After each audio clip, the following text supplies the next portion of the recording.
கோவை திருப்பதி செல்லும் intercity express ரயில் வேலூர் கேவிக்குப்பம் அருகே சென்று கொண்டிருந்த போது ஆந்திராவைச் சேர்ந்த கர்ப்பிணி பெண்ணுக்கு ஒரு கும்பல் பாலியல் தொல்லை கொடுத்துள்ளது.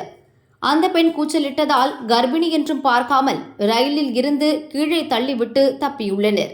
கை கால்களில் முறிவு ஏற்பட்டு பலத்த காயத்துடன் மீட்கப்பட்ட பெண் மருத்துவமனையில் சேர்க்கப்பட்டுள்ளார். சம்பவம் தொடர்பாக விசாரித்த போலீசார் சிசிடிவி காட்சிகளை வைத்து கேவிக்குப்பத்தைச் சேர்ந்த ஹேமராஜ் என்பவனை கைது செய்துள்ளனர்.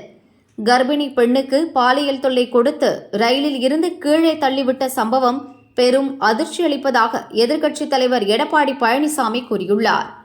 தமிழகத்தில் பெண்கள் பாதுகாப்பாக சாலையில் நடந்து செல்ல முடியவில்லை.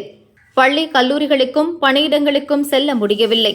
இப்போது ரயிலில் கூட பாதுகாப்பாக பயணிக்க முடியாத நிலை வந்திருப்பது வெட்கக்கேட்டின் உச்சம்.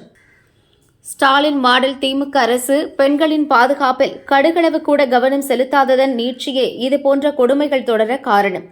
கர்ப்பிணி பெண் என்று கூட பார்க்காமல் பாலியல் தொல்லை அளித்துள்ள வக்ர புத்தியுடைய கயவர்கள் மீது மிக கடுமையான சட்ட நடவடிக்கை எடுக்க வேண்டும் எனவும் பழனிசாமி வலியுறுத்தியுள்ளார்.